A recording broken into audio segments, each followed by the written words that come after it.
বিয়ের খবর নিয়ে গেল দুদিন ধরেই শোবিজে আলোচনার কেন্দ্রবিন্দু ছিলেন সঙ্গীত শিল্পী অভিনেতা তাহসান খান। বিয়ের দুদিন পর সোমবার সন্ধ্যায় প্রকাশ্যে দেখা দিলেন তিনি। রাজধানীর গুলশানের একটি রেস্টুরেন্টে বিয়ে ও এর নতুন গান নিয়ে কথা বললেন মন খুলে। এদিন প্রকাশ পেয়েছে তাহসান খান ও সিথি সাহার একা ঘর আমার এই গানটি। বিরহ ধাঁচের গানটি লিখেছেন তাহসান নিজে, সঙ্গীতায়োজন করেছেন সাজিদ সরকার। অনুষ্ঠানে নিজের বক্তব্যে তাহসান জানালেন যে মানুষকে ভালোবাসি, তাকে আবার ঘৃণাও করি। কিন্তু কেন এমনটা বললেন তাহসান? জনপ্রিয় কণ্ঠশিল্পীর এমন বক্তব্যের আসল রহস্য কি, জেনে নেওয়া যাক প্রতিবেদনের বাকি অংশে। কেটিভি শোবিজ চ্যানেল থেকে আপনাদের সাথে আছি আমি মাহমুদুর রহমান সিয়াম।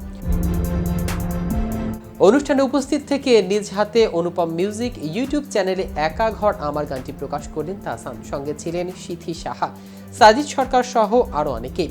এ সময় তাহসান বললেন, 7 থেকে 8 মাস আগেই গানটির লেখা।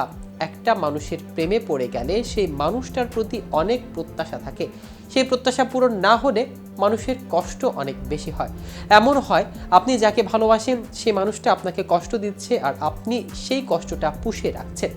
বলতে গেলে একটা মানুষকে ভালোবাসি আবার সেই মানুষকে ঘৃণাও করি, এমন চিন্তা থেকে এই গানটি মাথায় এসেছে। সত্যি বলতে গত 20-22 বছর ধরে অনেক ধরনের গান করেছি, কিন্তু বিরহ গানের জন্যই দর্শকদের বেশি ভালোবাসা পেয়েছি। এবারও তাই হলো। বিয়ের পর প্রথম কোন অনুষ্ঠানে দেখা পাওয়া গেল তাহসানকে। সেখানে বিয়ে বিষয়ে জানতে চাইলে তাহসান বলেন, আমি অন্য 8-10 জন মানুষের মতোই। বিয়ে হলো আমার ব্যক্তিগত জীবনের একটি অংশ। আর্টিস্ট হিসেবে মানুষ আমার ব্যক্তিগত জীবন নিয়ে অনেক কিছু জানতে চায়, তাই বিয়ের মতো এত বড় একটি বিষয় লুকিয়ে রাখতে চাইনি। এর বাইরে আমার আর কিছুই বলার নেই। বিয়ের পর তাহসানকে নিয়ে আলোচনার পাশাপাশি সমালোচনা হয়েছে। সে বিষয়ে তিনি বলেন, আমাদের দেশের মানুষের মধ্যে রসবোধটা একটু বেশি।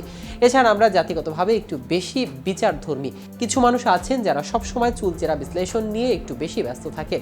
এটা উচিত না।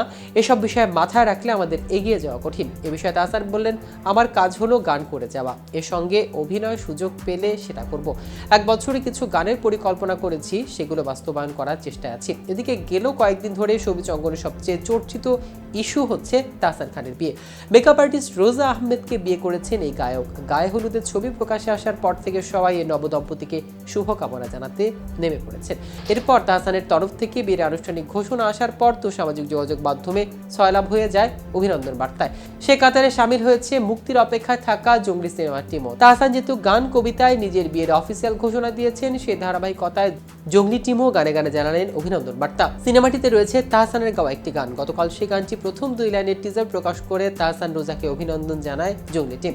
সিনেমাটির অফিসিয়াল পেজ ও সিনেমাটির নায়ক ও পরিচালক নিজ পেজে অভিনন্দন জানান এবং টিজার প্রকাশ করেন। তো ভিউয়ার্স, ভিডিওটি সম্পর্কে আপনাদের কোনো মতামত থাকলে আমাদের কমেন্ট করে জানাতে পারেন।